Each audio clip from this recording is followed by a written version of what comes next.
म्हणून आज विराजमान झालेले आहेत उपमहापौर म्हणून काँग्रेस पार्टीचे आमचे महाविकास आघाडीचे महापौर आणि उपमहापौर। ऐतिहासिकरित्याने परभणी महानगरपालिकेवर आमची सत्ता स्थापन झालेली आहे। गेल्या 8 दिवसापासून तुम्हाला माहिती प्रत्येक ठिकाणी बॅनर न्यूज संपूर्ण राज्यामध्ये देशामध्ये झालेली आहे। अनेक कारणं असतील, त्यामध्ये बऱ्याच लोकांचं पोट दुखत होतं की मुस्लिम समाजाच्या व्यक्तीला तुम्ही कसं काय महापौर केलं। अरे मुस्लिम समाजाचे लोक काही देशात राहत नाहीत का? काही मतदान करत नाहीत का? संविधानिक अधिकार त्यांना नाही का? आणि तुम्ही केलं तर ठीक आणि आम्ही केलं तर वाईट का?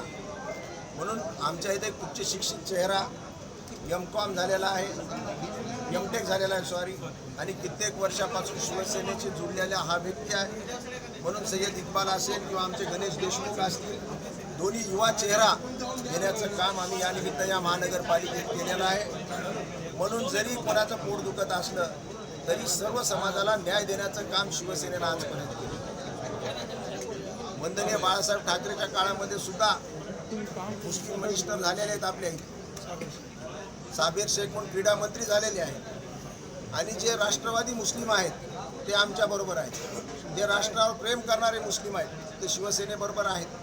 म्हणून येणाऱ्या काळामध्ये सर्व समाजाला घेऊन जाण्याचं काम शिवसेनेच्या माध्यमातून उबाटा गटातून करण्यात येणार आहे। मागील काही काळामध्ये राज्यातले जे सत्ताधारी आहेत त्यांचा तुम्ही स्वतः अनुभव घेतलेला आहे। तुमच्या मतदारसंघातल्या कामांसाठी निधी दिला नाही, त्याचं उदाहरण जर बघितलं तर आपण नाट्यगृहाचं आहे। कशा पद्धतीने आता महापालिकेसाठी तुम्ही विधानसभेमध्ये प्रयत्न करणार आहात? अनेक अडचणी असतील, तुम्ही पाहिलं असेल की महापालिका आता डिफिसिटमध्ये आहे, जवळपास 4 कोटी रुपये मायनसमध्ये महानगरपालिका आहे। पण आम्ही तळागाळात काम करणारे लोक आहेत, ज्या काही मागच्या सरकारमध्ये काही चुका झाल्या असतील ते निश्चित सुधारल्या जातील।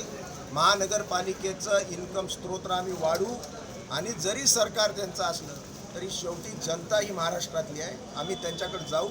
शेवटी आम्ही निवडून आल्यानंतर सांगितलं होतं की तुम्हाला विरोधी बाकावर बसण्याचा संदेश परभणीकरात जनतेने दिलेला आहे, तुम्ही निमूटपणे ऐका आणि विरोधी पक्षाचं व्यवस्थित कामकाज करा।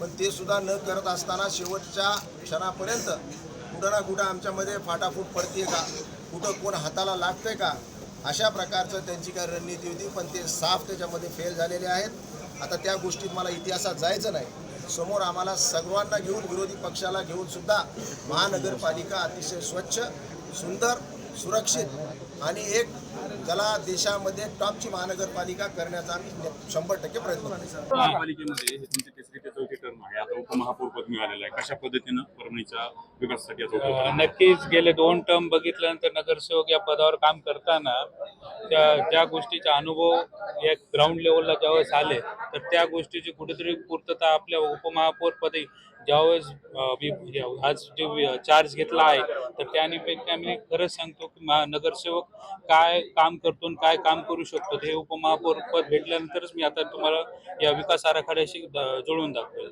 शहरातील कचरा समस्या तीव्र आहे। महापौरांनी जरी आश्वासन दिलं असेल निवडणुकाच्या झाल्याच्या नंतर तरी अद्याप त्यात काही चेंज झालेला दिसत नाही। रस्त्यावर ठिकठिकाणी कचरा जाळला जातोय, काही ठिकाणी तर महापालिकेच्या कर्मचाऱ्यांकडून हा कचरा जाळला जातो।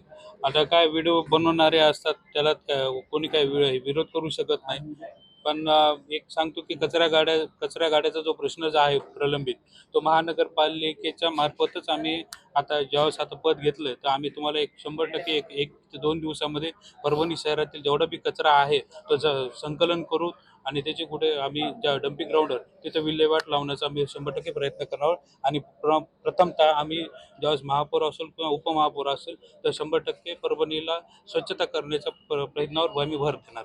महापौर पदाचा पदभार घेतला तुम्ही, नेमकी आता पुढील कामांचे काय उद्दिष्ट आहेत? जे रखडलेले काम आहे ते कामं पूर्ण करण्याचा आम्ही प्रयत्न करू।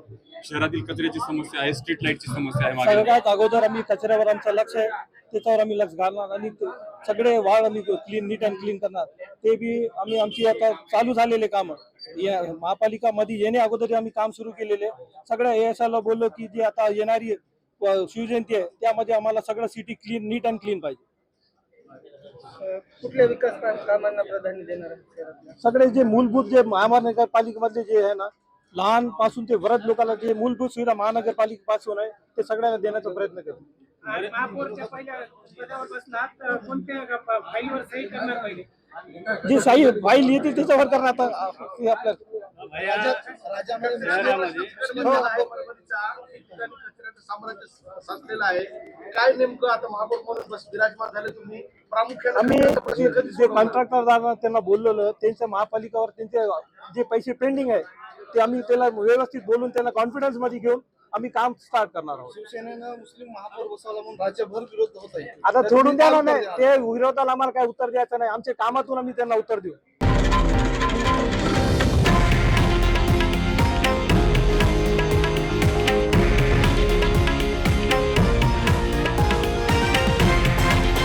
हे आहे देशातील नंबर 1 न्यूज नेटवर्क आणि आपण पाहत आहात TV9 मराठी, एकमेव.